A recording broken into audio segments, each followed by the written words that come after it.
पर उतरे दरोगा साहब। पुलिस के आला अधिकारियों से लेकर राजभवन तक पहुंची दरोगा की गुंडई की शिकायत। दरोगा पर गाज गिरना तय।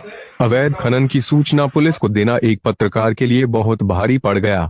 दरअसल इस पत्रकार को शायद ये मालूम नहीं था कि सिलाकुई थाना क्षेत्र में अवैध खनन के खेल को चलाने के लिए परमिशन दरोगा साहब ही देते हैं। पत्रकार ने फोन पर देर रात हो रहे अवैध खनन की शिकायत सिलाकुई थाना अध्यक्ष शैंकी कुमार को दी। पत्रकार के अनुसार सिलाकुई थाना अध्यक्ष ने खनन माफियाओं को फोन कर पहले तो डंपर से पत्रकार को मरवाने की कोशिश की और उसके बाद चीता पुलिस भेजकर इस पत्रकार को थाने पर ही बुलवा लिया। पीड़ित पत्रकार के थाने पर पहुंचते ही आरोपी दरोगा व सिपाही ने पत्रकार की धुनाई शुरू कर दी। पीड़ित के मानसिक और शारीरिक उत्पीड़न का ये सिलसिला पूरी रात सिलाकुई थाने पर चलता रहा। बीती 8 मई को हुई इस घटना से पीड़ित पत्रकार इतना डरा और सहमा हुआ था कि कई दिनों तक उसकी तबीयत बेहद खराब रही। अब आरोपी दारोगा व सिपाही की शिकायत को लेकर पीड़ित पत्रकार ने पुलिस के आला अधिकारियों से मिलकर न्याय की गुहार लगाई है। पीड़ित ने मुख्यमंत्री और राज्यपाल को भी एक ज्ञापन के जरिए घटना से अवगत कराते हुए न्याय की गुहार लगाई है। अगर इस मामले में न्याय न मिला तो पीड़ित ने राज्यपाल से इच्छा मृत्यु प्रदान करने की भी मांग की है। इस गंभीर मामले का पता चलने पर पुलिस के आला अधिकारियों ने पीड़ित को आश्वस्त किया कि पीड़ित के साथ अन्याय नहीं होगा। दरअसल पीड़ित का आरोप है कि सिलाकुई थाना अध्यक्ष शैंकी कुमार और सिपाही मुकेश भट्ट ने पीड़ित पत्रकार के साथ अभद्रता की सारी हदें पार करते हुए पत्रकार की पूरी रात जबरदस्त पिटाई की। पीड़ित का आरोप है कि जब पिटाई से भी दरोगा साहब का मन ना भरा तो पत्रकार के कपड़े उतरवाकर उसके साथ थाने में बैठे आरोपियों से अश्लील हरकतें करवाते हुए दरोगा साहब ने थाने में होते इस तमाशा को देखकर तालियां बजाई। शराब के नशे में धुत दरोगा साहब की गुंडई यही नहीं थमी बल्कि पत्रकार को धमकी देते हुए कहा कि मेरे थाना क्षेत्र में अवैध खनन ऐसे ही चलेगा, किसी की हिम्मत नहीं जो इसे रुकवा दे। रात भर शारीरिक और मानसिक प्रताड़ना देते हुए शराब की शीशी मुंह में जबरन उड़ेलने के बाद सुबह झूठे मेडिकल के आधार पर ड्रिंक एंड ड्राइव का चालान काटते हुए पत्रकार को छोड़ा गया।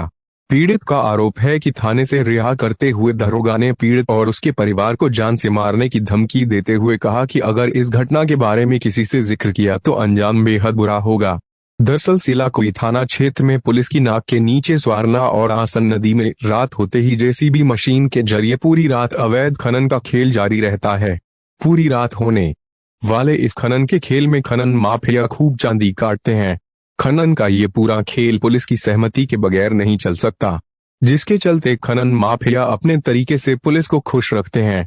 यही कारण है कि अवैध खनन की शिकायत थाना अध्यक्ष को नागवार गुजरी और चंद सिक्कों की चाहत में कानून के रखवाले इन दरोगा साहब ने अपना आपा खोकर खुद ही कानून की धज्जियां उड़ाते हुए गैरकानूनी काम को अंजाम दिया। अब मामला उच्च अधिकारियों के संज्ञान में पहुंच चुका है और बहुत जल्द मामले की उच्च स्तरीय जांच के बाद आरोपियों पर कानून का शिकंजा कसना है। और एक रावत जी हैं, उन्होंने कुछ भी इस तरीके की चीज़ें नहीं देखी। जब फ़ोन नहीं उठाया तो मैंने लास्ट ऑप्शन इनको ही माना। मैंने कहा चलो कम से कम थाने में इस बात की सूचना दूं, इस बात को बताऊं। इन्होंने रात को जब पीटा मेरे को, उसके बाद कहते अब मैं तेरे पे मुकदमा देख कैसे कैसे मुकदमे बनाता हूँ, तेरे को यहाँ से सीधा सुद्धोवाला भेजूंगा, देखता रह तू। कहते हैं विकास नगर के भी जितने भी पत्रकार हैं सब पे मुकदमा। कहते हैं यहाँ पर खनन भी चलेगा, यहाँ पर देह व्यापार भी चलेगा, यहाँ पर ड्रग्स भी बेची जाएगी। कहता तुम उखाड़ सकते हो तो उखाड़ लो। जितने भी पत्रकार आते हैं यहाँ पर इस तरीके से बोलते हैं कि यहाँ पर खनन चल रहा है, यहाँ पर क्या बोलते हैं पीछे देह व्यापार चल रहा है, फलाना चल रहा है, तुमने उधम मचा रखा है। इसने गुस्से में इतना मेरे को पीटा और ड्रिंक कर रखी थी। एक बार के लिए इसने छोड़ने की भी कोशिश करी तो दूसरी तरफ से उसने जो वहाँ पर का चौकी थाना जो थाने का वहाँ पर व्यक्ति था दूसरा भट्ट, कोई भट्ट था मोटा सा, तो उस भट्ट ने बोला कहता जब काम करना है तो पूरा ही करो इसका, जब केस बनाना है तो पूरा बनाओ। जब केस पूरा का पूरा बनाया तो इन्होंने मारा पीटा और मेरे को लटकाया और उसके बाद मेरे को दारू भी पिलाई, यहाँ तक कि पैंट उतारने की भी कोशिश करी। अंदर जो 2 लोग थे उन दोनों लोगों को भी साथ में जो वहाँ पे जो आरोपी थे जो वहाँ पर थे उनको भी उठाया। उठाने के बाद उनके फट्टे बजाए, मेरे को भी लात घूसे बजाए, थप्पड़ मारे। जहाँ मेडिकल कराने के लिए भेजा वहाँ पर एक कागज़ को फोल्ड करके मेरे को कहता है कि फूंक मारो। ये कौन सा मेडिकल होता है? मैंने जब वहाँ पर भी बोलने की कोशिश करी तो वहाँ पर मेरे को पकड़ के वापस थाने में लेके आ गए। पूरी रात भर मेरे को बिठाया गया। मेडिकल कहाँ पे हुआ था?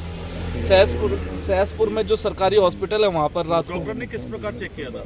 डॉक्टर ने बोला कहता टाइल के ऊपर चलो। मैं उस टाइल के ऊपर चला और वापस हुआ। मैंने जब पी नहीं रखी थी तो मैं तो आराम से चलूँगा। मेरे को तो मेरा ये देखो अभी भी मुंह फट रखा है यहाँ पर। इसने जिस तरीके से थप्पड़ बजाए थे, जिस तरीके से मेरे को लटकाया था, उसके बाद दारू इसने बोतल ऐसे करके वापस लगाई मेरे। वहाँ पर अखबार में वो कागज में फोल्ड करके मेरे को कहते हैं कि फूंक मारो, कहते हैं महक आ रही है आपके मुंह से।